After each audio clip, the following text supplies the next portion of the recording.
PTAC Keagamaan, Savannah Islamic School Secondary, dalam keadaan sehat walafiat, tidak kurang suatu apapun. Dan nikmat terbesar yang diberikan Allah kepada kita adalah senantiasa dijadikannya kita sebagai seorang muslim. Tak lupa salawat dan salam tercurahkan selalu untuk kekasih Allah, suri teladan kita semua, baginda Muhammad Rasulullah SAW, berserta seluruh keluarganya, para sahabat-sahabatnya, para tabi'in, tabi'ud dan tabi'in, semoga tercurah pula kepada kita selaku umatnya hingga yaumil akhir kelak. Terima kasih kami ucapkan kepada Bapak Ibu, Ustadz dan Sayyidah yang telah meluangkan waktunya untuk hadir pada kajian yang diadakan oleh PTAC Keagamaan hari ini. Alhamdulillah dan jazakallah khair untuk Ustadz Muhsinin bersedia untuk hadir kembali pada kajian kami. Sebelum kita memulai kajian, marilah kita membaca doa menutup ilmu. Raditu billahi robba wa bil islami dina wa bi Muhammadin sallallahu alaihi wasallam nabiyya wa rasulah. Rabbi zidni ilman nafi'an warzuqni fahman wasi'an. Baiklah, tidak berpanjang kalam, silahkan Ustadz untuk memulai kajiannya. Tafadhol, Ustadz. Bismillahirrahmanirrahim. Assalamualaikum warahmatullahi wabarakatuh. Innal hamdalillahi nahmaduhu wa nasta'inuhu wa nastaghfiruhu wa nastahdihi wa na'udzu billahi min shururi anfusina wa sayyiati a'malina. Asyhadu an la ilaha illallah wa anna Muhammadan abduhu wa rasuluh. Allahumma shalli wa sallim wa barik ala nabiyyina Muhammad wa ala alihi wa sahbihi ajma'in, amma ba'd. Jamaah yang dirahmati Allah, kita panjatkan syukur kepada Allah bahwa pada hari ini Allah izinkan kita semua untuk berada di majelis ilmu. Semoga apa yang kita niatkan, kita usahakan diterima Allah SWT. Kesempatan yang baik juga kita gunakan untuk memanjatkan doa kepada Allah SWT agar semua saudara kita yang bisa jadi hari ini ditimpa musibah, sakit, semoga Allah segera sembuhkan, diangkat sakitnya, dan semoga kita semua selalu dijaga kesehatan oleh Allah SWT. Temanya luar biasa. Jangan takut, Allah selalu bersama kita. Nah, tema ini, Bapak dan Ibu yang berbahagia, adalah tema tentang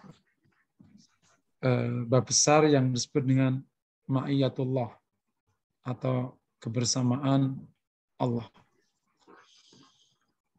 Kalimat ini atau tema ini juga mengutip dari apa yang dinyatakan Rasulullah SAW mengikuti yang Allah firmankan, la tahzan innallaha ma'an. Jangan takut, Allah bersama kita. Dalam sebuah riwayat, Rasulullah SAW berkata kepada Abu Bakar di konteks ini, ma dhannuka Abu Bakar? Apa yang kau kira, hai Abu Bakar? Yani Allah akan melepaskan kita. Nah, Allahu thalithuhuma. Allah lah yang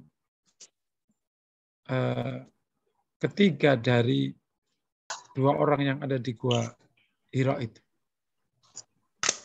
Nah, hal ini juga sekaligus memberikan kepada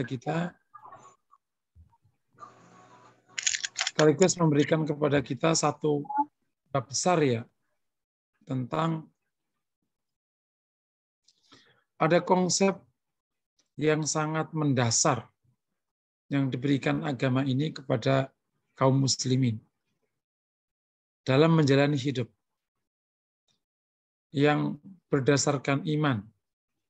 Dan konsep yang mendasar itu adalah kebersamaan Allah atau ma'iyatullah. Dampak dari ma'iyatullah atau kebersamaan Allah itu banyak sekali. Tetapi salah satu kalimat yang muncul yang akhirnya menjadi tema kita itu, Jangan takut. Tapi bukan hanya itu. Karena ma'iyatullah ini sesuatu yang sangat lengkap. Bagian dari implementasi iman kepada Allah. Ada beberapa ayat yang menjelaskan bab ini. Yang pertama, wallahu ma'akum aina ma kuntum. Allah bersama kalian dimanapun kalian berada. Ini yang disebut dengan ma'iyatullahi al-ammah, yakni kebersamaan Allah secara umum.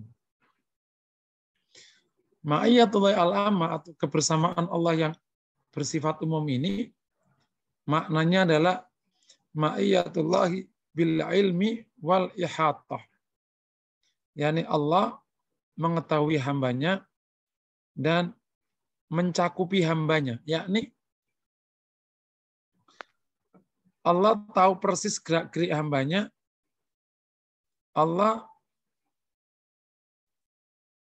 selalu memantau hambanya. Tidak ada satupun yang meleset dari Allah. Itu namanya ma'iyatullahi bil ilmi wal ihatah. Yang disebut dengan ma'iyatullahi al-ammah. Yang kedua, di sana ada beberapa ayat yang akhirnya menjadi konsep yang lebih dahsyat. Innallaha ma'as sabirin. Allah bersama orang-orang yang sabar. Demikian juga ma'al muhsinin. Allah bersama orang-orang yang berbuat baik. Termasuk di dalam bab ini adalah firman Allah terkait dengan dua orang yang di Gua Thur itu, la tahzan innallaha ma'ana. Yang ibu bapak semua jadi intema ini. Jangan takut, sungguhnya Allah bersama kami. Ini adalah ma'iyatullahi al-khassah. Kebersamaan Allah terhadap hambanya yang bersifat khusus. Allah menyertai seluruh hambanya. Itu adalah kesertaan Allah secara umum. Kebersamaan Allah bersama umum, yang bersifat umum, yakni Allah mengetahui hambanya, Allah mengetahui detail hambanya, dan tidak satupun yang luput dari Allah. Itu namanya Allah menyertai seluruh hambanya. Wallahu ma'akum aina ma kuntum. Dan yang poin pertama, tidak boleh dimaksudkan bahwa Allah itu kemudian bersama seluruh hambanya dalam arti setiap hambanya ada Allah. Sehingga akhirnya terjadi penyimpangan paham saat Siti Jenar, wahdatul wujud. Dia adalah Allah, Allah juga dia. Enggak gitu ya. Tapi maknanya adalah ma'iyatullahi bil ilmi wal ihatah. Allah mengetahui hambanya dan mengetahui detail hambanya, tidak ada satupun yang luput dari hamba Allah. Nah, yang kedua tadi, Allah menyebutkan beberapa kelompok hambanya. Allah bersama orang yang sabar. Allah bersama orang-orang yang berbuat baik. Allah bersama kami. Kami ini adalah Abu Bakar dan Rasulullah dan Abu Bakar. Ini adalah penyerta atau kebersamaan Allah terhadap hambanya yang khusus. Yakni orang-orang khususnya Allah disertai Allah. Kebersamaan Allah terhadap hamba-hambanya yang khusus. Yakni yang sabar, yang berbuat baik, di antaranya para nabi dan para siddiqin. Ma'iyatullah yang al-khassa ini, kebersamaan Allah yang khusus ini, maknanya adalah ma'iyatullahi bil hifdzi wal wilayah. Yakni Allah menyertai hambanya dengan menjaganya dan melindunginya. Di sana ada ayat wallahu yatawallas salihin. Allah melindungi orang-orang saleh. Nah, ma'iyatullahi al-khassa ini, kebersamaan Allah yang secara khusus itu, yang menjadi ma'iyatullah bil hifdzi wal ihata itu ada dua. Yang pertama adalah ma'iyatullahi bi hifdzihi min kullil ma'asi. Kebersamaan Allah terhadap hamba-hamba yang khusus tadi, di mana Allah menjaganya dari seluruh kemaksiatan. Jadi hamba ini tidak diizinkan oleh Allah untuk salah. Nah, salah satu contoh nyatanya adalah Rasulullah SAW bahkan sebelum diangkat jadi Rasul, menyentuh patung saja tidak diizinkan. Langsung dihalangi oleh malaikat. Suatu ketika Rasul, ada sebuah riwayat tentang Rasulullah waktu umur masih belasan, umur 15-an, 14-an gitu. Kan itu ada budaya nadi ya, budaya kumpul-kumpul sambil minum arak di malam hari di Quraisy. Dan Rasul itu pingin, ini riwayat ini sahih tidak sahih nanti bisa dicek. Tapi Rasul pingin, tapi Allah Ta'ala membuat Rasul itu tertidur dan bangun-bangun setelah siang. Nggak diizinkan untuk maksiat. Nah, makanya kalau ada orang setiap mau maksiat nggak jadi, itu bersyukur Allah sudah menjagamu. Bukan malah, ya nggak jadi deh. Tadi kemarin mau nonton, gara-gara Rasul aja nggak jadi. Itu penjagaan Allah, itu bisa jadi. Karena engkau sudah sabar misalnya. Engkau sudah berbuat baik, Allah jaga. Yakni apa? Ma'iyatullahi bihifdhihi minal ma'as. Kebersamaan Allah pada hamba khususnya ini dengan di mana Allah menjaga hamba ini dari kemaksiatan. Yang kedua, ya, ini ma'iyat yang khusus itu ada dua bentuk ya. Tadi yang dijaga dari kemaksiatan. Yang kedua, ma'iyatullahi bihifdhihi min kulli su'. Allah membersamai hambanya, yakni dengan di mana Allah menjaga hamba ini dari segala macam bentuk keburukan. Mau jatuh nggak jadi. Mau dicuri, orangnya mundur, takut duluan. Karena di situ katanya ada singa. Contohnya siapa? Rasul Shallallahu Alaihi Wasallam. Abu Jahal itu sudah bersumpah, besok kalau Muhammad datang ke sini sholat, aku akan injek kepalanya. Kata Rasulullah kepada Abbas, kalau dia berani bergerak di tempat tidurnya, maka malaikat akan melahapnya. Benar.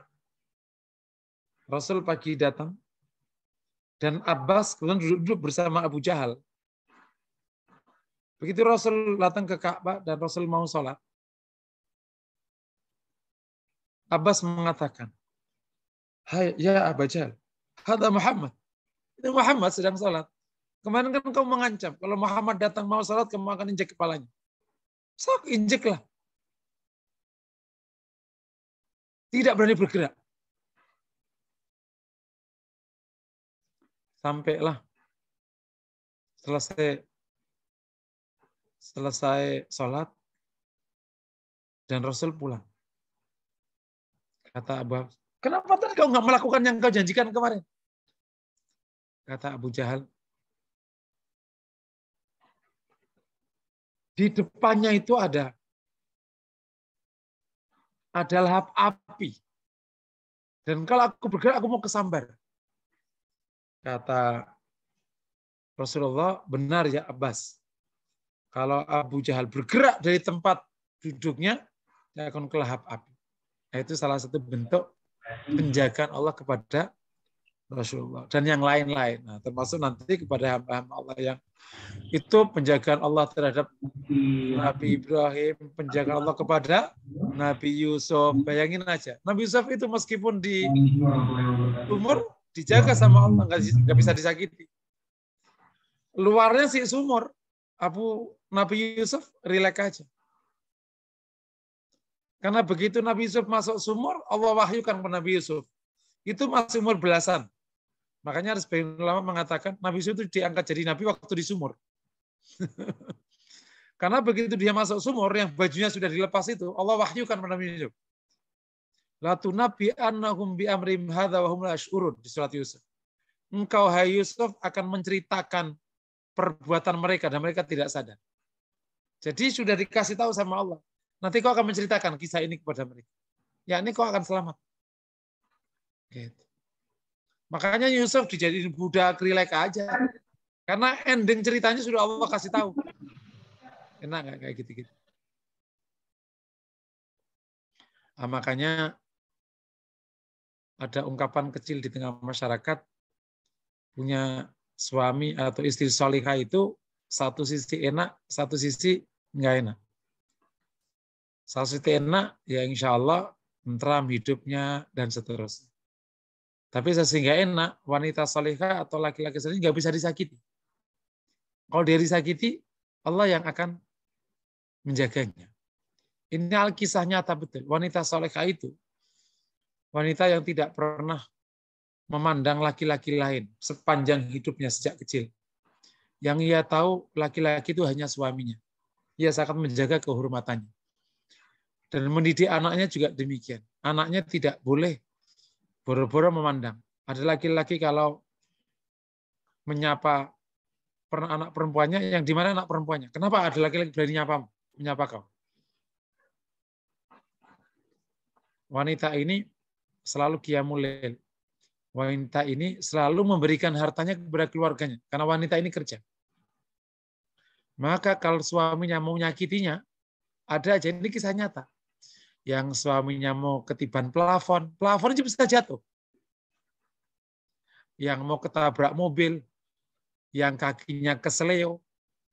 Pokoknya setiap menyakiti istrinya, suaminya ini ada aja masalahnya. Nah, itu salah satu penjagaan Allah kepada orang-orang baik, orang-orang saleh. Oke ya, kamu ulangi lagi. Makanya ibu yang punya suami saleh hati-hati. Allah Rasulullah SAW tegaskan di hadits qudsi, man adzali waliyan. Ini penguat dari bab ma'iyah ini. Kebersamaan Allah. Kata Rasulullah, hadis qudsi ini, yakni qala Allah Ta'ala, man adzali waliyan faqad adzantu bil harb. Yang menyakiti hamba yang aku cintai, yang menyakiti hamba dekatku, wali itu kan hamba dekatnya Allah, maka aku umumkan perang kepadanya. Wa ma yataqarrabu ilayya abdi bi syai'in ahabba ilayya mimma aftarduhu alaihi. Dan tidaklah seorang hamba mendekat kepada aku sesuatu yang lebih aku cintai daripada yang saya fardukan. Wa la yazalu abdi yataqarrabu ilayya bin nawafil hatta uhibba. Dan seorang hamba selalu mendekat kepadaku dengan yang sunnah sampai saya cintai. Wa idza ahbabtuhu kuntu sam'ahu alladhi yasma'u. Kalau saya mencintainya, maka saya adalah pendengaran yang ia gunakan mendengar. Wa basarahu alladhi yubsiru bi. Dan penglihatan yang ia gunakan untuk melihat. Wa yadahu alladhi yabtishu biha. Dan saya, kata Allah, adalah tangan yang ia gunakan untuk bekerja. Wa rijlahu alladhi yamshi biha. Dan kaki yang ia gunakan untuk berjalan. Wa idza sa'alain la'utiyanna. Dan ketika hamba itu meminta kepadaku, sungguh aku akan kasih. Wa idza sta'adzan la'u'idzanna. Dan kalau hamba itu minta perlindungan, sungguh aku akan lindungi. Jadi kalau Allah sudah mencintai hamba, maka kata Allah tadi, kuntu saya adalah pendengar yang ia gunakan untuk mendengar. Penglihatan yang ia gunakan untuk melihat. Maknanya Allah jadi penglihatannya? Bukan. Maknanya Allah akan menjaga penglihatannya, pendengarannya, kakinya, dan tangannya dari maksiat.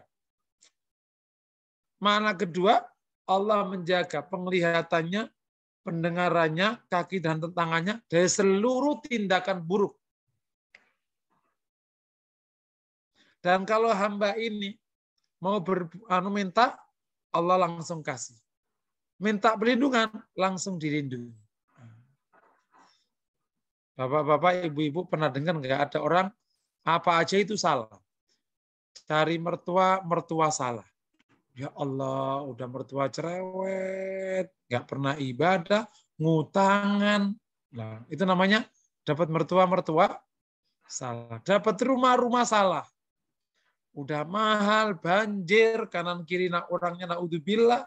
Itu namanya dapat rumah salah. Itu namanya orang yang tidak mendapat penjagaan dari Allah. Kira-kira kalau dibuat gampangnya gitu. Tapi ada orang itu, dapat istri-istri benar. Dapat rumah benar, kerjaan benar. Pokoknya semuanya serba benar aja.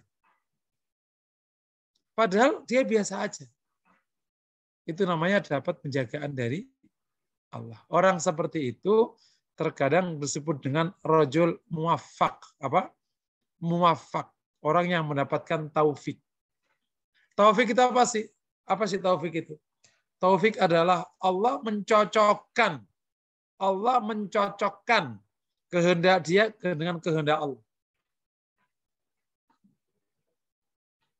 Kalau yang tidak dapat taufik, Allah nggak cocokin. Jadi kehendak dia itu sudah diatur oleh Allah sehingga cocok dengan kehendaknya. Jadi nggak tiru. Mau ngaji dapatnya benar, alhamdulillah. Ini yang bagus. Tapi kalau keliru itu kan ngaji keliru, ketemu aliran sesat. Orang yang terjebak aliran sesat bukan berarti dia ngaji, tapi keliru. Ngajinya keliru. Akhirnya ketemunya aliran sesat. Naudzubillah min dzalik. Oke ya. Nah, dua jenis ma'iyah, baik ma'iyah yang umum atau ma'iyah yang khusus. Dan ma'iyah yang khusus ada dua. Sesungguhnya kita hamba Allah yang wajib dan harus berusaha untuk mencapai ma'iyah Allah itu.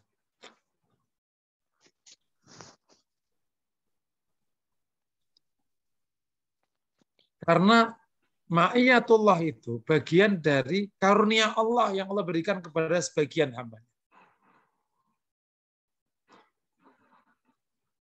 Ma'iyatullah itu adalah penjagaan Allah. Ma'iyatullah itu adalah perlindungan Allah. Maka kalau seorang hamba sudah dijaga oleh Allah, dilindungi oleh Allah, pertanyaannya, lantas apa yang akan kalian takuti? Nggak ada. Bab ini persis dengan bab istiqomah. Ayat sama ayat itu saling mencocoki. Allah berfirman, Innal ladina qalu rabbuna Allah, thumma istaqamu, tatanazzalu alaihimul malaikatu alla takhafu wa la tahzan, wa abshiru bil jannati allati kuntum tu'adun, nahnu awliya'ukum fil hayati dunya wa fil akhirah, walakum fiha ma tashtahi anfusukum, walakum fiha ma tad'un, nuzulan min ghafurir rahim. Sesungguhnya yang berkata Rabb kami Allah, kemudian istiqamah, maka turun pada mereka malaikat untuk menyatakan Allah takhafu wa la tahzanu. Jangan takut, jangan sedih ya. Nah, temanya ibu-ibu semua ya. Allah takhafu wa la tahzanu. Wa abshiru bil jannati allati kuntum tu'adun. Dan berikan kabar baik dengan surga yang dijanjikan kepada kalian. Nahnu awliya'ukum fil hayatid dunya fil akhirah. Kami, kata Allah, adalah pelindung-pelindung kalian pada kehidupan dunia dan pada kehidupan akhirat. Walakum fiha ma tashtahi anfusukum. Bagi kalian mendapat apa yang kalian inginkan oleh dirimu. Walakum fiha ma tad'un, dan kalian mendapatkan apa yang dijanjikan kepada kalian. Jadi orang-orang yang istiqomah itu dapat 5 fadilah. Yang pertama tidak takut, tidak sedih. Yang kedua dapat surga. Yang ketiga nih, dapat perlindungan Allah di dunia dan di akhirat. Nomor 4, mendapatkan seluruh yang diinginkan, yakni nanti kelak di waktu di surga. Dan yang terakhir mendapatkan semua yang dijanjikan. Nah, jadi kalau orang sudah dilindungi oleh Allah, lantas apa yang mau ditakuti? Allah taqaw wala tahzan. Itu yang menjelaskan kenapa Rasul dalam situasi yang sangat genting itu nggak ada satu pun urat takutnya muncul. Kata Anas ibn Malik, ini ngomongnya gampang ya, prakteknya Masya Allah. Kata Anas bin Malik, kalau perang sudah berkecamuk, kami berlindung di belakang Rasulullah SAW. Di perang Hunain, ketika semua sahabat kocar kacir, kami memegangi unta Rasulullah SAW di belakang Rasulullah SAW. Rasul nggak mundur sama sekali. Anas bin Malik bercerita, di perang Badar kami menyaksikan Rasul ada orang yang paling dekat dengan musuh. Di perang Badar itu kami menyaksikan Rasul orang yang paling dekat dengan musuh, di tengah musuh. Allahu Akbar. Kenapa kok demikian berani itu? Karena ada perlindungan dari Allah SWT. Tiba muncul generasi orang takut istri. Lo bayangin aja coba.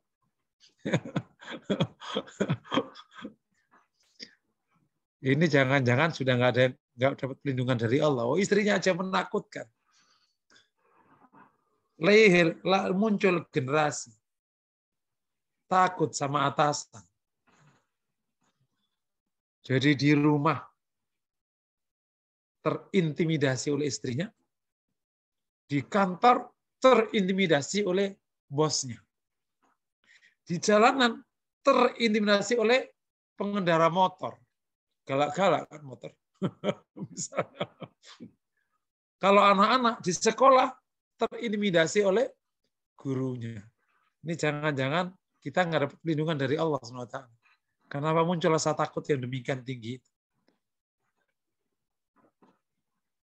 Karena kalau dapat perlindungan Allah itu, emang takut itu hilang. Sedih itu hilang. Jadi kami ulangi lagi, kita perlu mendapatkan perlindungan dari Allah. Yang pertama, ya. Jadi istilahnya gini, kita ini perlu mendapatkan ma'iyatullahi al-khossah.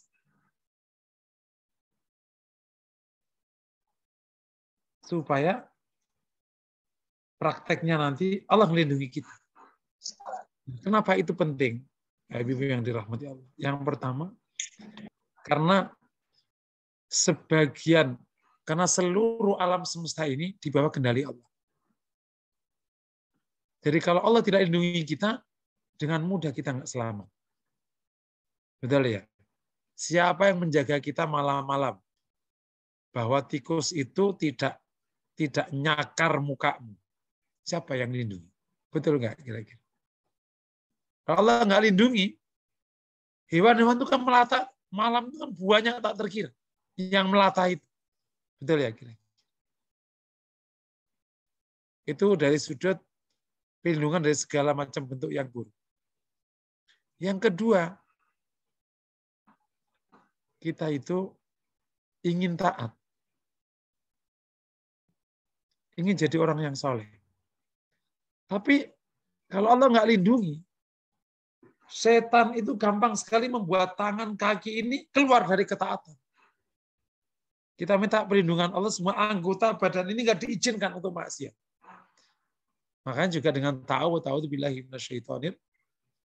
Kalau bukan kita, kalau tidak dari penjagaan Allah, gampang kita ini maksiat. Apalagi kita hidup di Jabodetabek, keluar sak kenyak, tahu sak kenyak ya. Keluar sebentar aja isinya sudah kemaksiatan. Ya. Kalau nggak dilindungi oleh Allah, kita ini beli makanan kan ratusan item yang kita beli. Siapa yang jaga kalau itu akhirnya tidak haram? Ya, makanya ada orang belanja jaga, ketemu makanan haram.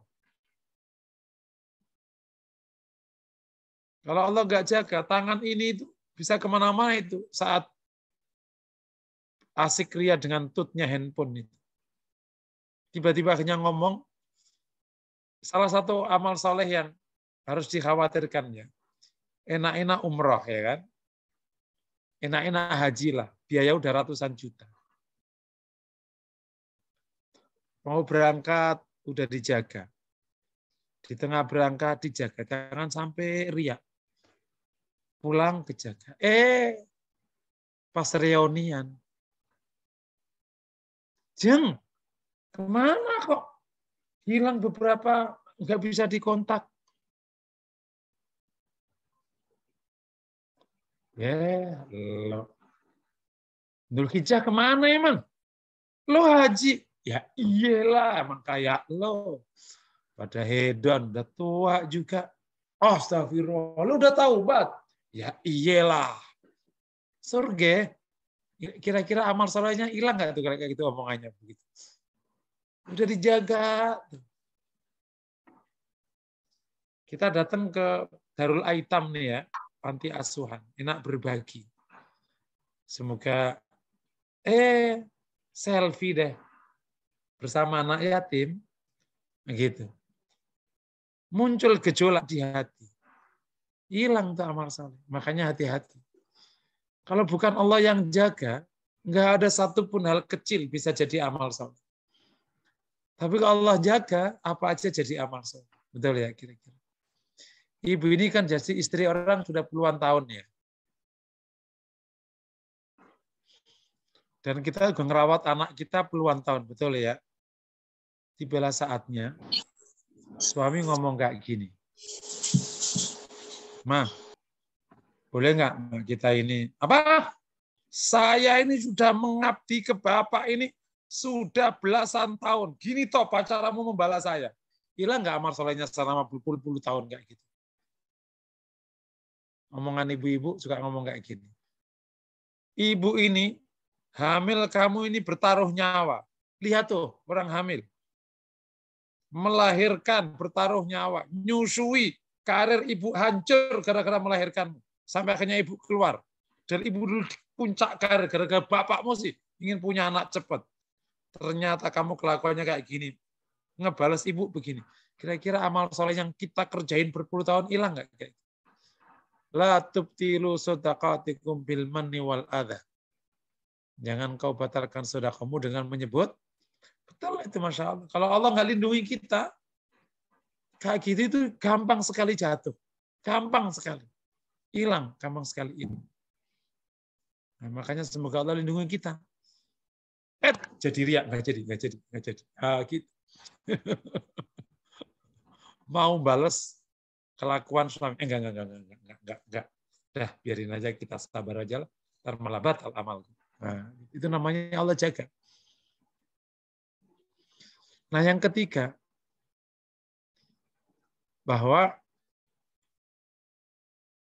orang-orang mulai dari setan sampai pendukung setan, sampai para pengagum setan, setan jin dan setan manusia, itu kan selalu punya tipu daya. Ya kan? Inna kaidah syaitan. Tipu daya setan. Itu kalau kita nggak dijaga sama Allah, lenyap kita. Gitu. Makanya Allah ajarkan kepada kita ta'awud sampai menggunakan uluhiyah, mulkiyah, rububiyah. Qul a'udzu birabbin nas, rububiyah, malikin nas, mulkiyah, ilahin nas, uluhiyahnya Allah. Min syarril waswasil. Kalau enggak, jebak kita. Termasuk kenapa penting ma'iyatullah itu, terutama ketika kita mau menjadi orang baik, apalagi mau mengambil peran memperbaiki. Setannya banyak, yang nggak suka banyak. Apalagi ngambil peran dakwah. Jadi orang baik itu mungkin belum apa-apa. Tapi kalau sudah memperbaiki keadaan, setannya banyak. Yang awalnya suka menjadi dibenci. Maka terutama bagi para yang ambil peran dakwah perlu pelindungan dari Allah. Supaya nggak bisa diapa-apain. Nah, pelindungan Allah itu akhirnya penting sekali bagi kita. Rutenya lewat mana? Rute pertama, langkah pertama adalah kita bermuraqabah dengan Allah. Jadi tadi kan ma'iyatullah yang umum tadi, itu maknanya apa? Allah mengetahui hambanya dan meneliti hambanya, tidak ada satupun yang lepas dari Allah. Betul ya? Nah, kita sebagai hamba, karena kita tahu Allah itu menyertai kita, Allah memahami kita, Allah mengetahui kita, maka kita merasa dibegitukan oleh Allah. Itu namanya muraqabah. Paham ya? Muraqabah itu ada dua kan? Allah melihat kita dan kita merasa dilihat Allah. Mulailah dari ma'iyatullahi al-ammah. Pertama itu rute pertama. Ayo kita belajar menjalani konsep muraqabah. Kita merasa diawasi Allah. Kalau kita sudah membuat pintu gerbang muraqabah ini yang bersumber dari konsep ma'iyatullahi al-ammah, maka langkah kedua kita jalankan. Yakni kita akan menjalankan beberapa amal soleh yang secara khusus memang diberikan balasan oleh Allah berupa ma'iyahnya. Berupa kebersamaan Allah kepada mereka. Apa itu? Yang pertama, kesabaran yang tinggi. Karena ada ayat, innallaha ma'as sabirin. Oke ya, saya jelaskan umum dulu, nanti kemudian kita tanya jawab. Karena kalian sudah ada yang resen ya. Bapak Ibu yang dirahmati Allah, emang saya kalau di kajian online pakai Zoom ini, saya punya tradisi yang agak berbeda. Per poin itu tanya jawab. Itu bukan materi dulu baru diskusi. Karena kan ngaji begini kan, ini kan off cam semua kan. Nah ini kan saya kayak ngerasa tidak ada orang gitu. Nah, jadi perlu menyapa-menyapa. Sekaligus saling mengingatkan kan. Kalau ngaji begini kan, ibu-ibu ini ngaji atau ibu ini ngopi, nggak tahu kita. Kan? Ustaz masuk don aja, enggak. Ini aja, mengingatkan. Gitu ya. Jadi, pintu gerbangnya supaya dapat perlindungan dari Allah atau ma'iyatullah tadi adalah pintu gerbang namanya muraqabah. Yang kedua adalah kita mengerjakan hal-hal yang secara khusus mendapatkan fadilah ma'iyatullah. Apa itu? Yang pertama, kesabaran. Karena Allah memang menyertai orang yang sabar. Nanti kita juga sabar seperti apa. Yang kedua, ihsan. Berbuat baik. Karena Allah itu bersama orang yang muhsin. Itu mungkin salah satu sebab ayah saya menamai saya muhsinin kali ya. Nggak tahu itu dari mana dulu. Kenapa Pak nggak dijabat muhsin? Kenapa muhsinin? Gitu. Kok jadi jamak? Ya biarin aja lah. Di Quran nggak ada ini, adanya muhsinin. Gitu. Nggak ada muhsin.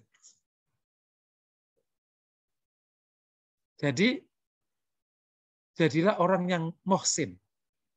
Dia punya amal namanya ihsan. Nanti kita jelaskan. Ihsan itu apa? Kemudian yang ketiga, istiqomah. Karena ayat istiqomah itu sejalan dengan konsep ma'iyatullah. Nahnu awliya'ukum fil hayatid dunya fil akhir. Yang tadi. Istiqomah. Ya. Ini adalah rute orang untuk mendapatkan ma'iyatullah. Bukan ma'iyatullah yang pertama, tapi kita ingin dapat ma'iyatullah yang kedua. Karena kalau ma'iyatullah yang pertama, itu semua orang Allah akan Allah memahami dan Allah mengetahuinya. Itu kau lakukan tidak lakukan, itu otomatis. Makanya balasannya karena Allah mengetahui kita, kita harus merasa diawasi Allah. Itu namanya gerbang muraqabah. Setelah muraqabah kita jalani, kita naik ke langkah kedua. rute kedua, yakni menjadi orang-orang yang secara khusus memang dikasih fadilah kebersamaan Allah. Apa itu? Ada 3 tadi. Kesabaran, orang-orang yang sabar disertai Allah. Yang kedua, orang-orang yang berbuat baik, muhsin, juga disertai Allah. Yang ketiga, orang-orang yang istiqomah juga disertai Allah. Jadi kalau kita telah membuka gerbang muraqabah, kemudian kita teruskan dengan kesabaran yang tinggi, perbuatan baik yang luar biasa, muhsin, disertai dengan istiqomah, insya Allah kita akan mendapatkan ma'iyatullah, kebersamaan Allah kepada kita, di mana Allah melindungi kita, di mana Allah akan menjaga kita dengan izin Allah. Jadi kita akan bahas 4 langkah yang jelas-jelas akan menjadi jalan menuju ma'iyatullah. Muraqabah, terus sabar, 3 ihsan, 4 istiqomah. Sebelum kita lanjutkan, silakan kalau ada pertanyaan. Baik, silakan Ibu Mariam, bisa unmute, Bu? Ya, terima kasih. Assalamualaikum warahmatullahi wabarakatuh. Ustadz, kalau kita ini kan sebagai seorang Muslim ini sering banget ngalamin kesedihan gitu. Banyak sedih karena sakit, sedih karena meninggal, sedih karena kesulitan hidup, dan masalah-masalah yang lain ya itu Ustadz. Nah, yang mau saya tanyain, apakah kesedihan-kesedihan itu bisa menghapus dosa kita atau kesedihan itu memang diberikan Allah kepada kita?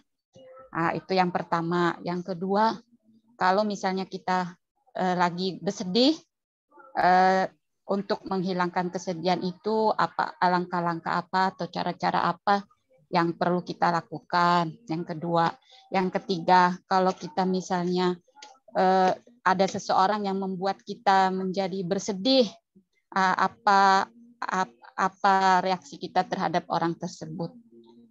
Yang ketiga, yang keempat, apakah kalau kita bersedih itu artinya bahwa iman kita itu lemah? Itu aja. Terima kasih. Assalamualaikum warahmatullahi wabarakatuh. Ya, Masya Allah, luar biasa Ibu.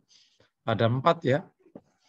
Ibu-ibu ingat nggak tuh pertanyaannya? Yang pertama ya, apakah kesedihan itu menghapus dosa? Iya Bu, itu dinyatakan oleh Rasulullah. Tidaklah ada kaki tersandung oleh duri atau yang menyakiti, kecuali akan dihapus dosanya, diangkat derajatnya, dihapus dosanya, dan diangkat derajatnya, dan mendapatkan kebaikan. Jadi kalau ada hal sedih menimpa kita, hal sekecil apapun, contoh kayak orang kesandung, ya, itu mendapatkan 3 fadilah. Diangkat kesalahannya, diampuni dosanya. Yang kedua, diangkat derajatnya. Yang ketiga, mendapatkan kebaikan dan pahala. Jadi insya Allah kalau kita ada kesedihan, dan kalau kita paham konsep ini, insya Allah itu ada rute fadilah yang luar biasa ada di situ. Itu salah satu kelebihan orang Islam. Orang Islam itu mau sedih, mau apa, itu semuanya isinya kebaikan kalau kita paham. Paham ya? Insya Allah. Makanya ada sebagian ulama mengatakan salah satu, dan itu memang ada hadisnya, kalau Allah mencintai seorang hamba, maka Allah akan mengujinya. Innallaha ahabba abdan ajjalahul uqubah. Allah itu kalau mencintai hamba, maka Allah akan menyegerakan ujiannya. Sampai nanti dia bersih, nggak ada kesalahannya, baru dipanggil oleh Allah SWT. Jadi ketemu Allah, bersih. Nah, ini kalau dikata kayak gini, ini yang menjelaskan kenapa para nabi dan para orang soleh itu demikian hidupnya hampir nggak ada enaknya, betul nggak? Yang enak itu kan tukang orang fasik-fasik itu, malah hidupnya kayak enak, apa aja lancar. Orang-orang soleh itu Masya Allah. Karena Allah, dari pendekatan ini, karena Allah ingin menghapus semua halnya, semua dosanya, dan Allah angkat derajatnya, sehingga pas ketemu Allah sudah selesai urusan. Nah, itu salah satu hikmah. Yang kedua, apakah gimana menghadapi kesedihan? Jadi gini Bu, sedih itu ada 2 ya. Ada sebab sedih yang bersifat manusiawi, ada sedih yang menjadi tipu daya setan atau memang itu bisikan setan. memang kita membuat sedih. Nah, kalau sebab manusiawi itu biasanya sedih yang dapat ada penjelasan ilmiahnya. Kayak kenapa sedih? Ya suami 3 hari nggak bisa ditelepon, ya sedih toh, manusiawi gitu. Kenapa sedih? Ya anakku tadi di sekolah lagi ada masalah, terus aku nggak bisa ke sana. Kenapa? Kan di luar kota gitu, dia di ini gitu, jadi agak repot nih gitu. Itu namanya sedih yang manusiawi. Tapi yang kedua sedih yang bersifat tipu daya setan. Itu nggak ada sebabnya. Tiba-tiba biasanya nih mau menjelang maghrib kayak sedih gitu. Nah itu tipu daya setan tuh. Gitu. Kenapa ya bawaannya aku kok mau nangis gitu. Itu bisa jadi itu tipu daya setan. Karena nggak ada penjelasannya. Meskipun di konteks ini bisa jadi firasat ya. Makanya agak sedikit kalau kita kok tiba-tiba kayak ada yang itu ada 2 tetap kemungkinan. Itu tipu daya setan atau itu firasat. Cuma kalau firasat itu kan hanya orang-orang khusus. Kalau umumnya orang kan nggak punya gitu. Nah, kalau sedih yang manusiawi, maka solusinya pertama tetap zikir. Karena zikir itu menenangkan. Allah bidzikrillahi tatmainnul qulub. Terus kalau sedih misalnya baca la haula wala quwata illa billah.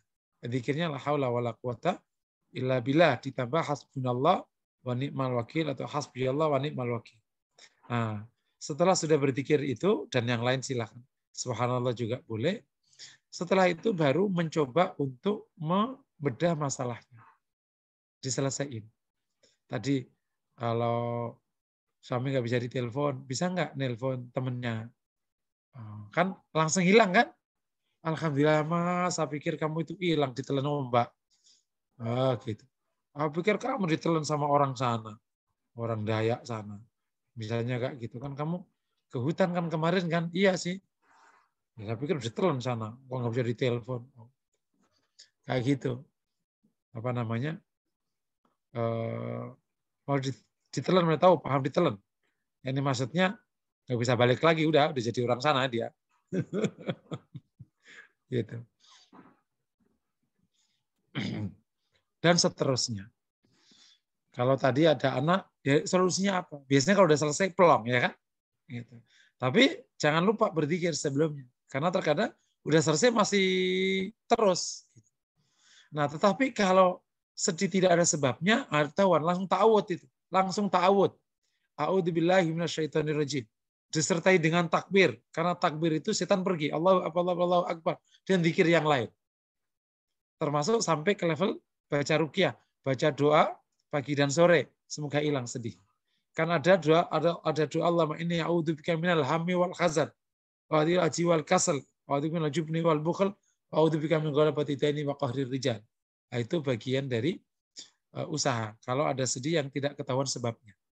Paham ya? Ini beberapa langkah. Pertanyaan ketiga, ada orang membuat sedih, gimana?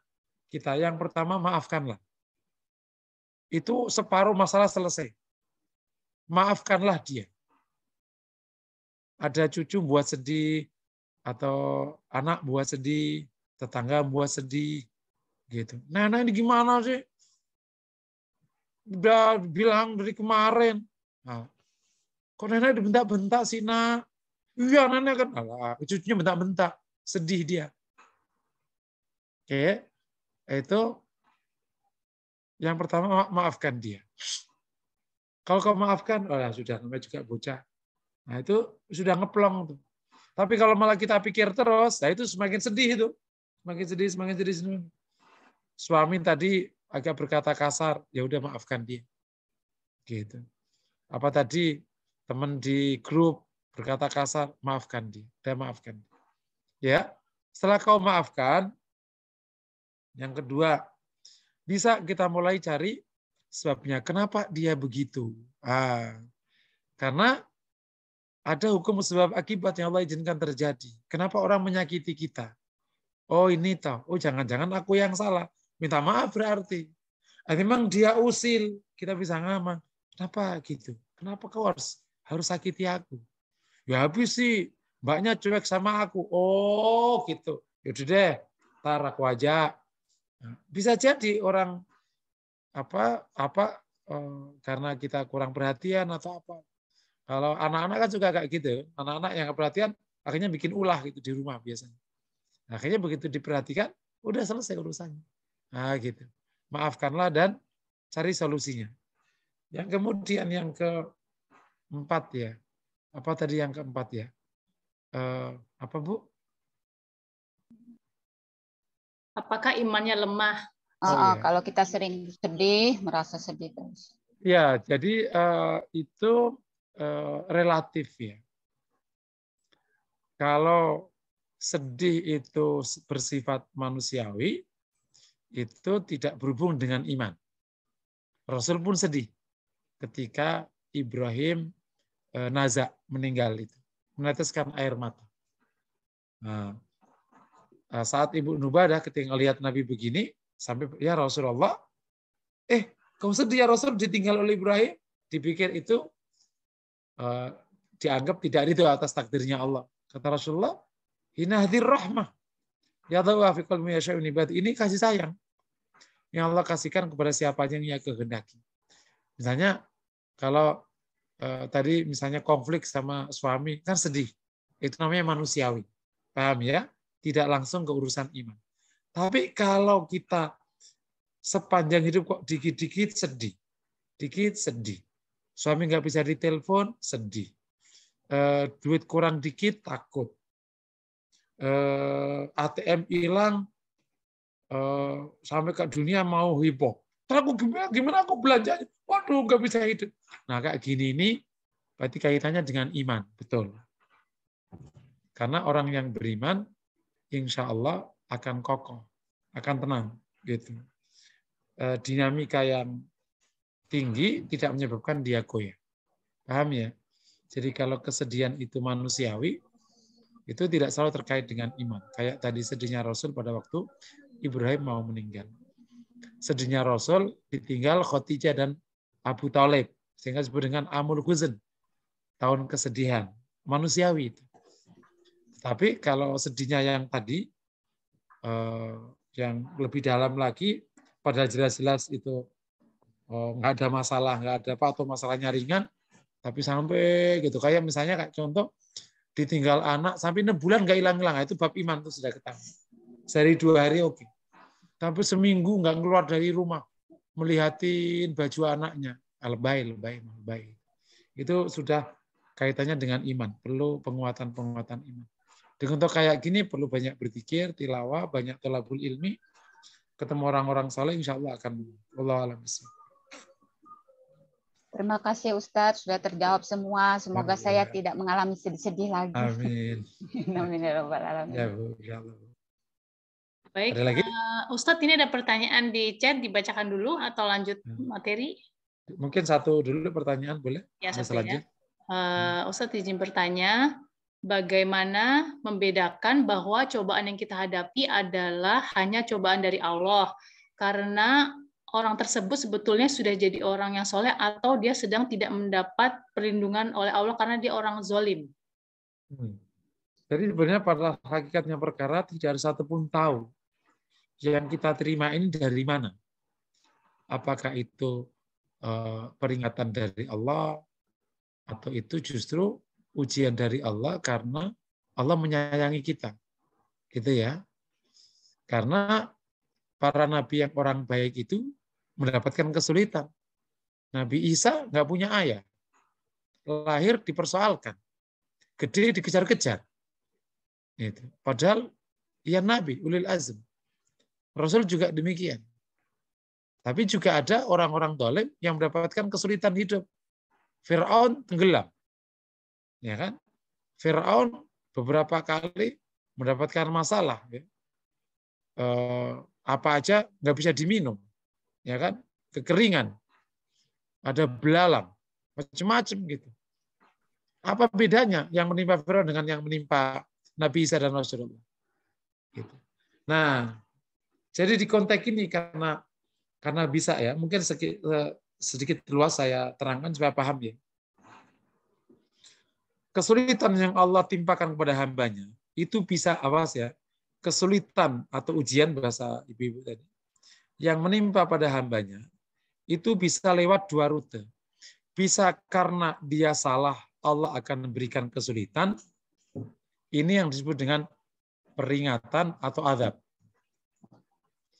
Tapi bisa aja kesulitan yang Allah timpakan pada hambanya, justru karena hambanya ini baik. Itu yang namanya ujian dan penghapusan dosa. Atau bahkan pengangkatan derajat. Contohnya, kesulitan yang Allah timpakan kepada Firaun, itu jelas. Itu peringatan dan azab. Kesulitan yang Allah timpakan kepada Rasulullah, itu jelas. Itu adalah karena mahabbah Allah kepada Rasulullah. Nah, taunya dari mana? Nah, kan kita nggak tahu kehendak Allah, kan? Makanya Ibnu Qayyim mengatakan, yang bisa kau lakukan adalah kau lihat amal perbuatan orang itu. Jika ada kesulitan menimpa orang-orang baik, orang soleh, semoga itu merupakan cara Allah mengangkat derajatnya, menghapus kesalahannya, menambahi pahalanya. Bisa jadi memang orang baik ini punya kesalahan, sehingga Allah uji. Tapi uji ini menghapus dosanya. Bukan karena Allah murka kepadanya. Gitu. Karena dia masuk kategori minas salihin. Tapi hakikatnya perkara hanya Allah yang tahu.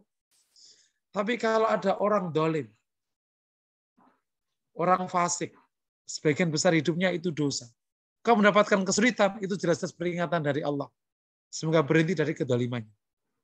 Kau nggak berhenti, diazab oleh Allah, kayak Firaun. Nah, demikian sebaliknya, Bu. Kalau mau kita teruskan materinya. Kalau ada kemudahan, kemudahan, keberlimpahan, apakah berarti itu datang dari rahmat Allah, kasih sayang Allah, atau enggak? Kita enggak tahu hakikatnya. Ada kemudahan yang Allah berikan kepada hambanya karena Allah menyayanginya. Kayak kemenangan yang Allah berikan kepada Rasulullah di perang Badar. Dan sepanjang perang, Allah memenangkan Rasul karena Allah merahmati Rasulullah. Tapi ada pula keberlimpahan yang Allah berikan kepada hambanya karena Allah murka padanya. Itu namanya istidraj.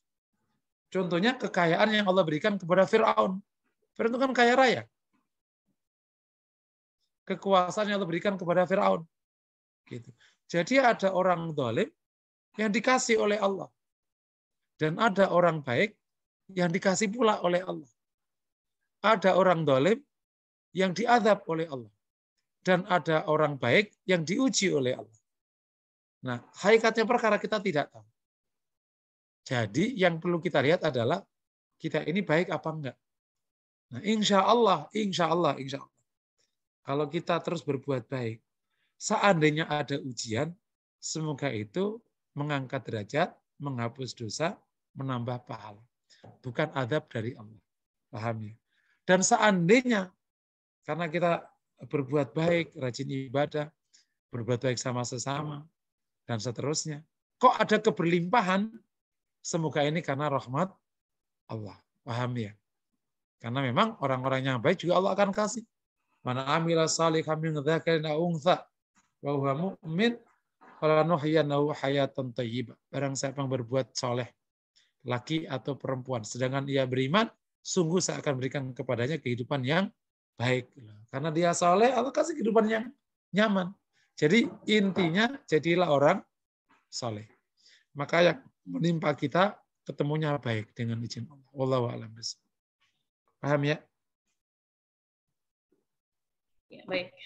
Terima kasih Ustadz. Mungkin bisa dilanjut ininya materinya tadi. Lanjut tadi ya. Ya. Nah, tadi ada 4 hal yang akan dengan izin Allah akan membawa kita atau kita insya Allah akan mendapatkan ma'iyatullah atau perlindungan dari Allah ya, yang ma'iyatullahi yang al-khassah ya. Perlindungan dari Allah yang khusus pada sebagian nama. Yang pertama apa? Muraqabah. Mulailah dari ma'iyatullahi al-amah tadi, karena Allah selalu melihat kita, perhatikan kita, maka yakinilah itu Allah melihat kita. Yakinilah itu. Itu ada kisah yang terkenal tuh ya, seorang kiai ingin menguji santrinya mana yang mau dijadiin mantu. Ini kisah berbagai macam variasinya ya. Siapa saja besok yang bisa menyembelih ayam sendirian tanpa bantuan orang, dia benar-benar sendirian, maka akan jadi mantu saya. Senang lah jadi mantu Pak Yai. Maka ada yang nyembelih di kamar. Saya nyembelih sendirian, nggak ada orang yang lihat. Sudah, sini. Ada yang nyembelih ke tengah kebun. Udah nggak ada yang lihat, aku sembelih. Ada yang di belakang kamar mandi. Dan ada satu yang bolak-balik kayak ayam bebetok. Ada yang masuk kamar, nggak bisa. Kenapa nggak bisa? Ada yang lihat. Gitu. Akhirnya dia ke kebun, mau nyembelih, nggak jadi. Ke belakang, nggak jadi. Akhirnya, saya nggak bisa nyembelih ayam sendirian. Kenapa? Ada yang lihat terus. Siapa? Allah SWT. Kamu yang jadi mantuku. Kamu sudah muraqabah. Itu contoh konkretnya.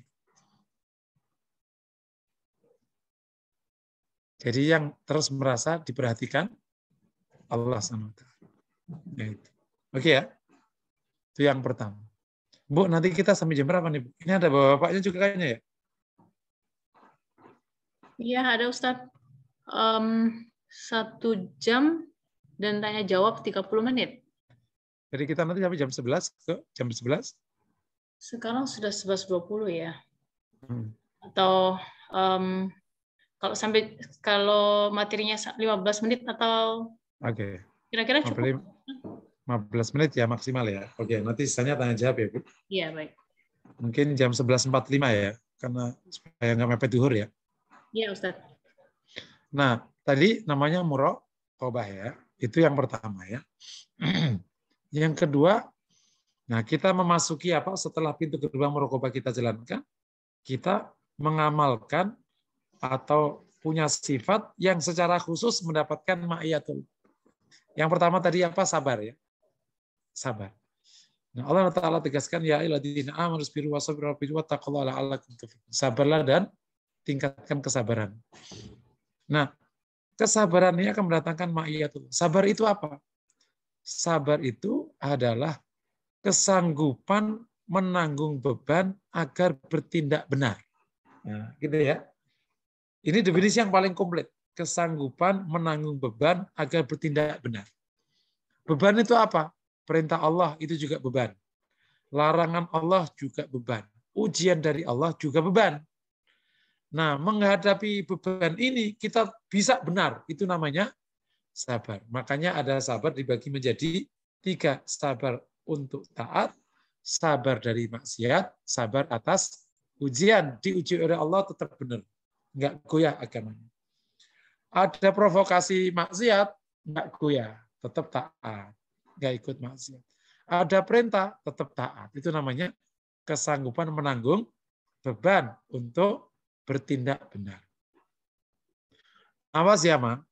Kalau kamu sampai hijaban begini ini, yang gede begini, nggak akan saya ajak kondangan. Kayak mak aja. Sabar nggak apa. Ya udah Mas, nggak apa-apa. Nggak diajak kondangan. Gitu. Oke, kuat dia. Nah, kalau mama ini ngaji mulu, pokoknya nggak saya ajak keluar kota, ya udah nggak apa-apa. Nah, gitu diprovokasi. Ada nggak kira-kira suami kayak begitu? Suami kayak gitu dianu aja ya, dikasih kucing aja, biar dijaga kucing. Misalnya gitu. Jadi ada ujian tetap dinamika hidup kan naik turun. Makanya sabar itu saya suka ibaratin nggak jembatan. Jembatan itu roboh bukan karena beratnya beban. Betul ya? Jembatan itu roboh karena kemampuan jembatan di bawah beban yang lewat. Contoh, ada jembatan kemampuannya itu 100 ton. Yang lewat 90 ton. roboh enggak? Enggak. Ada jembatan kemampuannya 1 ton, yang lewat 3 ton. Roboh enggak? Roboh. Loh kenapa 90 ton enggak roboh dan 3 ton kok roboh? Itu namanya tingkat kesanggupan menanggung beban. Itu namanya sabar. Ada seorang wanita, suami enggak pulang, oke. Anak nangis, oke. Kakaknya minta jajan, oke. Padahal enggak punya uang. Ma minta duit. Ya, ya insya Allah nanti ya Mama nih janji mulu. Terus akhirnya mertuanya datang. Ya Allah, masih nggak bisa ditelepon lagi. Duit udah habis, masih tenang. Sebentar ya, ini sudah ada Mama. Sholat mulu, ntar dulu aku jajannya di mana? Ya tenang, sholat dulu. Mama sholat. Teriak tetap aja dia sholat. Itu namanya sabar. Nggak goyah oleh kayak gitu-gitu, nggak goyah. Paham ya? Habis sholat, datang duit banyak. Begitu mau bagi-bagi, azan. Sebentar ya, ada azan, sholat dulu. Ya kan baru, sholat dulu. Nah, itu namanya tidak goyah. Paham ya? Tapi kalau dikit-dikit goyah, begitu apalagi ada kesulitan dikit ya, Allah ini gimana sih? Katanya suruh berbuat baik, udah berbuat baik malah repot hidup. Nah, itu namanya udah goyah. Ya, ada cerita menarik. Salah satu wanita itu di mana itu? Di Jabodetabek ini. Nah, dia itu ingin dapat jodoh. Ya, karena ngerasa kayaknya laki-laki sekarang kan lebih suka yang solihah ya. Sekarang ada tren, laki-laki yang nggak soleh aja carinya istri solihah. Agak tren, bagus sekali. Alasannya apa? Karena istri solihah itu irit. Ya kan? Karena nggak suka ke mall, sukanya ke pengajian. Gitu. Dia nggak suka main-main, sukanya ke kuburan. Nah, istri solihah ingat mati. Kalau istri solihah sekarang juga banyak yang ini memang nggak ke mall, tapi ke pengajian ada arisannya, sama aja ya, bisa duit juga. Oke ya, itu namanya. Nah, habis dia akhirnya hijaban lama, nggak jodoh-jodoh, akhirnya ya Allah, saya udah hijaban nggak dapat jodoh, aku lepas lagi. Itu namanya nggak sabar. Paham ya? Sabar itu tadi kesanggupan menanggung beban agar tetap bertindak benar ya. Ya, insya Allah bagi yang ikuti kajian Selasa malam itu sudah kita bahas ya, sekitar 1 tahun yang lalu lah itu. Yang ketiga, ihsan. Ihsan itu apa sih? Di Quran banyak sekali penjelasan ihsan itu adalah intinya kau jadi orang baik. Mulai baik yang paling gampang ya, baik orang gampang ya baik aja, sama-sama itu baik. Sampai baik yang secara khusus yang ada di hadis Nabi. Anta budallah ka'annaka tara fa illam takun tara fa innahu yara. Engkau menyembah Allah seakan-akan kau melihat Allah. Kalau kau tidak bisa begitu, kau harus yakin Allah melihatmu. Balik ke muraqabah berarti. Tapi bisa ihsan yang mananya ihsan umum. Seperti di surat Ali Imran.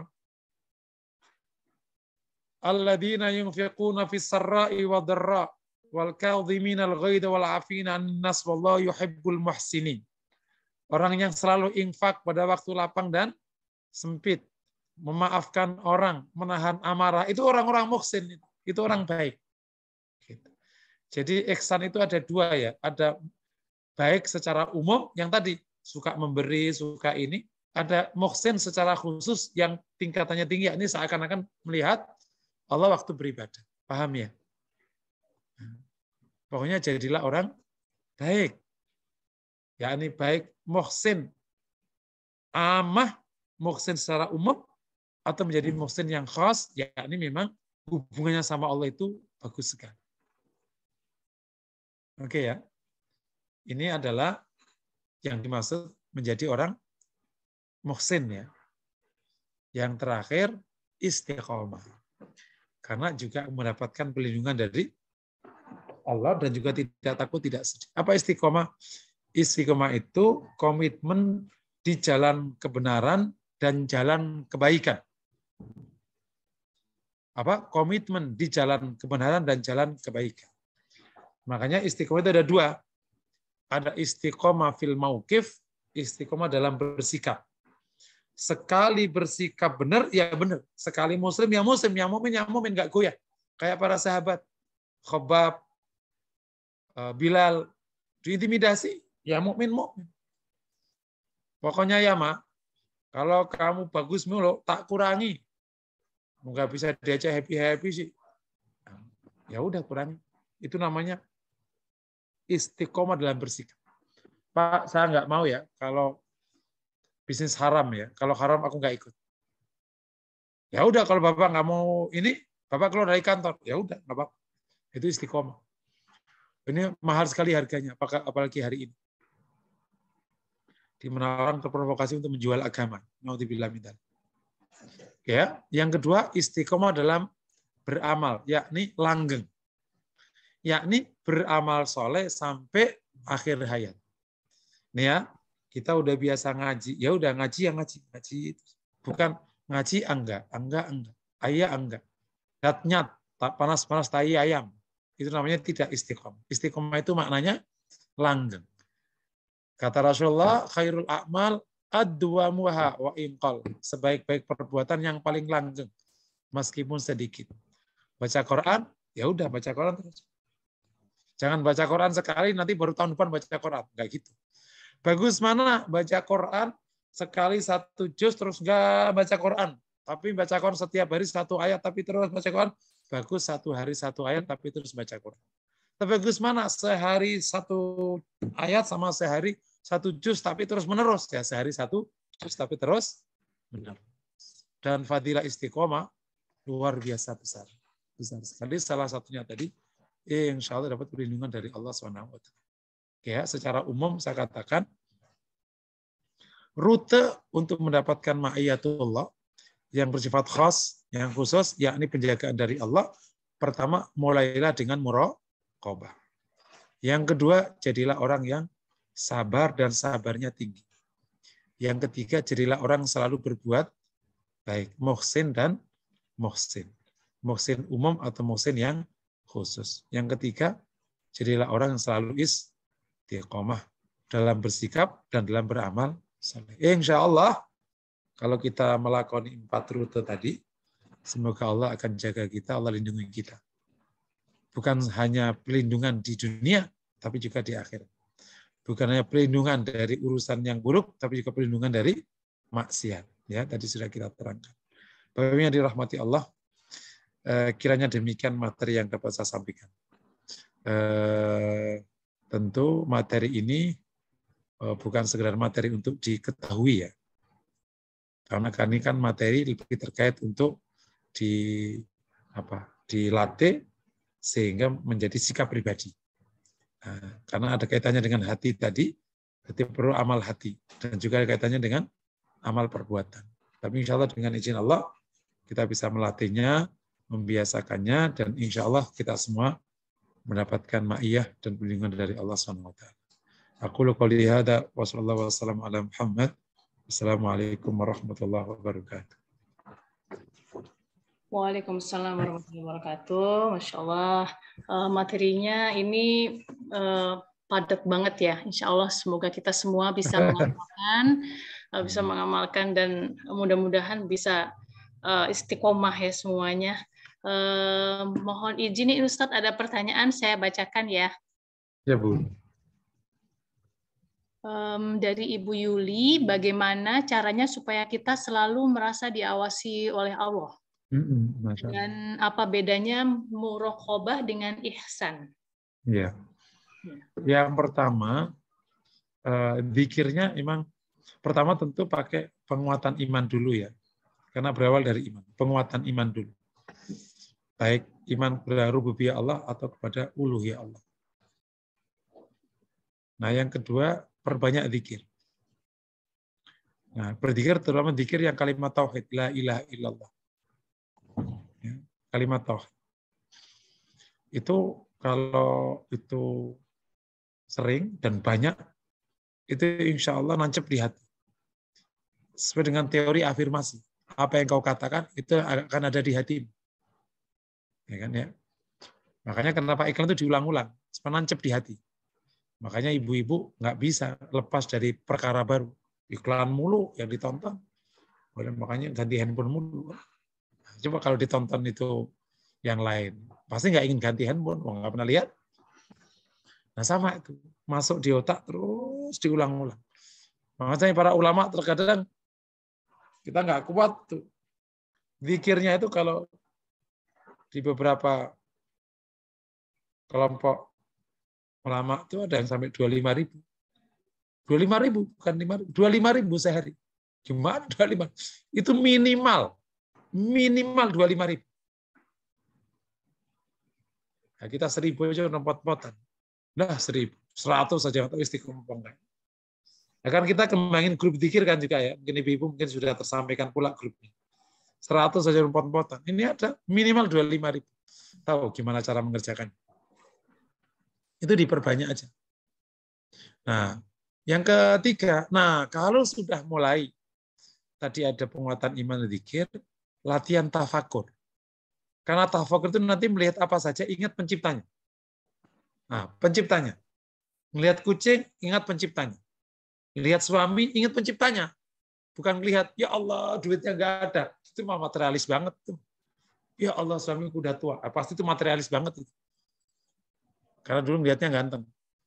Begitu melihat orang, suaminya udah tua. Masya Allah, penciptanya luar biasa. Yang ganteng jadi jelek begini.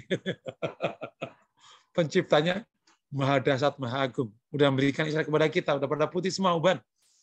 Nah, gitu. Nah, itu insya Allah akan menguatkan muraqabah. Begitu sudah tafakur dan bagus, langsung mancep di hati, ya udah. Allah akan. Terus terakhir nomor 4, zikir al-khabir sama al-alim. Ya khabir, ya alim. Allah yang maha melihat, ya basir. Ya, itu akan menguatkan muraqabah kita. Wallahu a'lam bishawab. Apa bedanya muraqabah sama ihsan? Muraqabah bagian dari ihsan. Ihsan itu ada 2 kategori kan, meyakini seakan-akan melihat Allah waktu beribadah sama melihat Allah, atau kau meyakini Allah melihatmu. Nah, Allah melihatmu itu namanya muraqabah. Nah, kalau yang berikutnya itu sudah jadi muraqabah bagian dari ihsan. Nah, wallahu a'lam bishawab. Untuk yang zikir tadi itu, kita berzikirnya itu harus sambil duduk seperti setelah selesai sholat, atau dalam segala kegiatan sambil zikir itu boleh ya Ustaz? Bisa sampai sebenarnya boleh aja sambil apa aja zikir. Cuman zikir yang menghadap kiblat dengan khusyuk, berbeda dengan zikir sambil nge-WA, sambil ngerumpi, beda lah hasilnya lah. Betul. Oke, baik. Sambil arisan itu beda kan, sambil arisan zikir, subhanallah, dapat berapa ya, beda lah hasilnya lah. Iya, sambil nonton film gitu nggak boleh ya. Jadi boleh Bu, sebenarnya boleh, itu boleh. Ya? Cuman hasilnya kan tidak sebaik kalau kita khusus. Ya. Jadi Ibu punya 2 ini aja, 2 kata aja zikir yang sambil begitu untuk menambah kebaikan, sama zikir yang khusus tadi. Nah. Baik. Ya, ini berikutnya ya, pertanyaan dari Ibu Min Rianingsih. Izin bertanya Ustadz, apa indikator bahwa kita ini sedang disayang oleh Allah? Sebenarnya nggak ada satupun yang tahu ya Allah itu menyayangi kita atau murka pada kita, kan nggak tahu kita. Karena memang Allah tidak ada sebuah riwayat Allah merahasiakan itu dari hamba itu. Gitu. Nah, jadi yang bisa kita lakukan adalah evaluasi aja. Bahwa gini kira-kira, kalau ada perbuatan buruk kok datang dari keburukan, ya berarti ini mungkin peringatan atau minimal supaya kita dosanya hilang, gitu. Tapi kalau ada kebaikan, keburukan datang dari kebaikan, misalnya gini, dakwah bagus, dakwah semakin bagus, kok semakin banyak yang benci, ya nggak apa-apa. Nah, itu berarti ini memang ujian dari Allah meningkatkan gitu. Makanya yang penting kata Ibnu Qayyim itu yang penting amalmu. Yang datang apa saja itu nomor 2. Yang penting itu amalmu. Kalau kita bisa mengikuti jejak para nabi, ya kan nabi kan ada yang dikasih kayak Nabi Sulaiman, ada yang kayak Nabi Isa kan. Nabi Sulaiman itu full enak, Nabi Isa full nggak enak kan. Itu ekstrim sekali itu. Kan Nabi Isa itu enaknya kapan? Nggak ada enaknya. Gitu. Belum sempat menang kan Nabi Isa itu kan. Menangnya nanti waktu nanti turun terakhir. Tapi kan waktu turun terakhir kan sudah membawa syariatnya Rasulullah, bukan syariatnya Nabi Isa. Jadi ada full yang enak, kayak Nabi Isa itu enak, full enak banget. Tapi Nabi Isa ulil azm, Sulaiman enggak ulil azm. Nah, jadi yang penting itu kita mengikuti jejak para nabi. Bahwa nanti nasib bukan Nabi Sulaiman, bersyukurlah. Kalau nasib kayak Nabi Isa, ya bersabarlah. Jadi para nabi ini memang dihadirkan oleh Allah untuk jadi contoh. Gitu. Wallahu a'lam. Ya, baik. Berikutnya ini dari Ibu Leni. Izin bertanya Ustadz, dalam surat An-Nisa ayat 17, tobat yang diterima adalah dari orang yang, dari An-Nisa ayat 17, tobat yang diterima adalah dari orang yang melakukan kejahatan yang tidak mengerti. Bagaimana dengan orang yang berbuat zalim yang sebenarnya dia mengerti, tapi hanya saja dia melanggar dan kemudian tobat. Apakah tobatnya diterima? Iya, jadi gini, di ayat satu ayat itu harus digabungkan ayat-ayat yang lain. Betul ya? Tadi An-Nisa 17 mungkin saya buka sebentar ayat An-Nisa 17 ya. Iya, An-Nisa 17. Ya. Tapi secara umum gini, secara umum ya supaya cepat aja. Secara umum satu ayat itu tetap harus disandingkan dengan ayat yang lain. Di ayat yang lain tidak ada syarat tentang tidak mengerti, karena Allah menyuruh bertaubat. Allah bukan dia, tapi di hadis. Wallahu wa inni aghfiru dzunuba jami'an. Hadis qudsi, hadis sahih. Saya mengampuni semua dosa. Gitu. Demikian juga di ayat yang lain, innallaha la yaghfiru asyirka bihi wa yaghfiru ma duna dzalika liman yasha. Allah tidak mengampuni dosa syirik, tapi Allah mengampuni semua dosa. Enggak ada kaitannya dengan mengerti atau tidak mengerti. Jadi kesimpulan dari beberapa ayat beberapa hadis, maka siapa yang bertaubat dari dosa yang ia ketahui atau dosa yang ia ketahui, itu sama-sama kalau dia taubatnya benar, insya Allah diterima oleh Allah. Tapi kalau taubatnya benar, kalau taubatnya nggak benar, ya nggak diterima. Nah, paham ya? Nah, tapi kalau ada orang taubat sudah benar, akhirnya kedapatan salah lagi, bukan karena sengaja, tapi karena khilaf, ya taubat lagi. Yang kemarin insya Allah masih diterima. Ini taubat lagi yang baru itu. Sampai nanti Allah akan istiqomahkan hamba ini sehingga tidak terjebak pada dosa lagi. Paham ya? Mungkin demikian secara umum. Nah. Ya, baik. Ini dari Ibu Sismiliana. Apa beda ma'iyatullah dengan ma'rifatullah? Oh, iya. Kalau ma'iyatullah kan kebersamaan Allah yang tadi sudah kita jelaskan tadi ya. Ada dua kategori atau dua macam. Kalau ma'rifatullah itu adalah mengenali dan mengetahui Allah dengan seluruh perangkat pengetahuan dirinya, mulai dari akal, hati, dan berakhir dengan rasa takut dan berharap. Jadi beda kan? Kalau ma'rifat itu kan kebersamaan Allah. Kalau ma'rifatullah, yakni kita mengenali, mengetahui tentang Allah dengan seluruh perangkat yang kita miliki, bukan hanya otak tapi hati, sampai kita timbul rasa takut dan rasa berharap. Makanya kalau belum timbul rasa takut dan berharap, belum ma'rifah namanya. Ya baru al-ilmu, makanya ada al-ilmu dan ada ma'rifah. Kalau ilmu itu levelnya di otak, kalau ma'rifah levelnya udah di hati. Gitu. Wallahu a'lam bishawab. Ya. Lalu lanjut ini pertanyaan Ustadz, lebih tinggi mana ma'iyatullah atau ma'rifatullah? Ini posisinya tidak dapat dibandingkan. Tetapi pintu gerbang semuanya itu adalah ma'rifatullah. Nah, ma'iyatullah itu konsep di berikutnya. Tapi tidak terus tinggi-tinggian gitu enggak. Enggak. Tapi konsep berikutnya. Orang tidak bisa masuk konsep ma'iyatullah sebelum ma'rifatullah. Jadi ma'rifatullah itu pintu gerbang. Nah. Ya sudah. Oke, baik. Baik, ini di chat tidak ada pertanyaan lagi atau mungkin masih ada yang bertanya langsung dengan raise hand? Oh, maaf. Ada lagi ini dari Ibu Mariam. Apakah kesedihan yang Ibu alami bisa berpengaruh pada anak kecil? Bagaimana cara menjelaskannya pada anak-anak? Sebenarnya pengaruh nggak pengaruhnya relatif ya teorinya. Ada yang mengatakan berpengaruh. Tapi ini penjelasannya agak panjang. Kenapa? Karena orang tua yang sedih karena memang sedang punya anak kecil sehingga bawaannya macam-macam berpengaruh kepada anaknya. Itu kemudian sebagian karena tidak bisa menjelaskan dianggap itu mistis atau khurafat ya. Kenapa sih anakku nangis? Lah iya loh, sedih sih jadi anakmu ikut gitu. Itu yang dianggap berpengaruh. Tapi sebenarnya itu secara psikologi memang punya pengaruh yang ini penjelasannya cukup rumit. Ada yang namanya energi macam-macam lah. Itu yang disebut. Ini ilmiahnya masih debatable. Tapi faktanya memang kalau ibu atau orang tua itu sedih, anaknya atau orang sekitarnya ikut. Penjelasannya banyak. Sebagiannya bisa ini, sebagian itu khurafat atau mistik. Yang kedua, ya tidak berpengaruh karena masing-masing punya posisi psikologi sendiri. Gitu. Tapi secara umum, baik dia berpengaruh atau tidak berpengaruh, ada rumus bagi mukmin. Hidup itu harus bahagia. Allah yang menyuruh kita. Qul bi fadlillahi wa bi rahmatihi fa bidzalika falyafrahu wa khairum mimma yasmaun. Katakan dengan karunia Allah dan rahmatnya.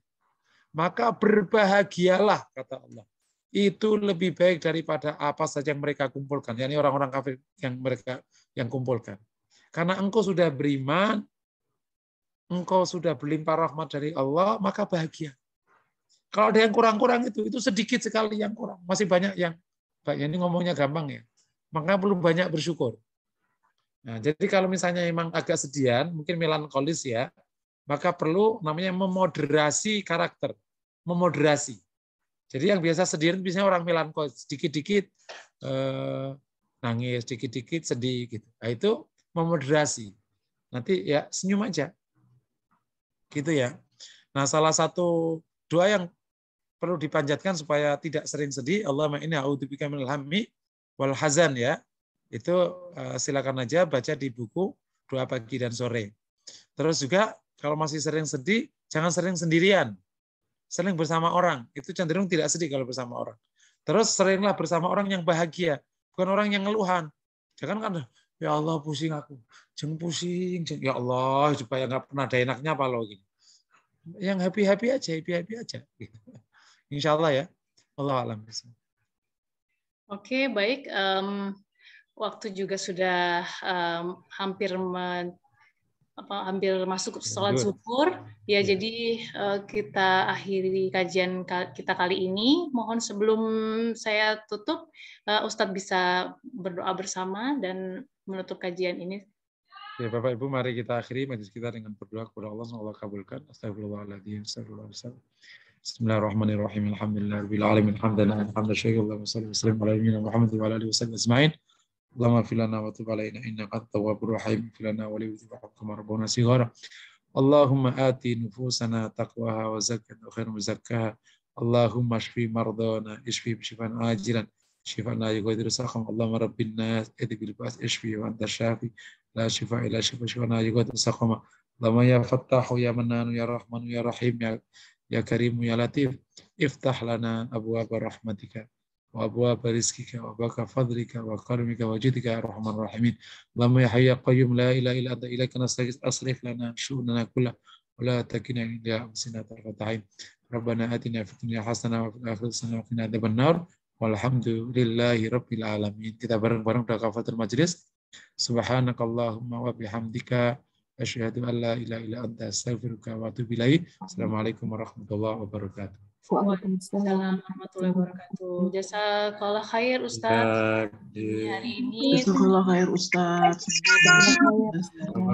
Jazakallah khair Ustaz. Ini lagi kepada kami. Jazakumullah khair kepada semua yang telah hadir hari ini. Syukran Ustaz. Bapak dan Ibu, insya Allah kita bertemu kembali bulan depan di tanggal masuk bulan Ramadan ya, insya Allah tanggal 8 April bersama Ustadz Abi Maki dengan tema menggapai Lailatul Qadar. Baiklah, saya atas nama PTS Keagamaan Savana Islamic School Secondary mengucapkan terima kasih dan mohon maaf atas segala kekurangan. Wabillahi taufiq wal hidayah. Wassalamualaikum warahmatullahi wabarakatuh. Waalaikumsalam warahmatullahi wabarakatuh. Jazakallah khair Ustaz.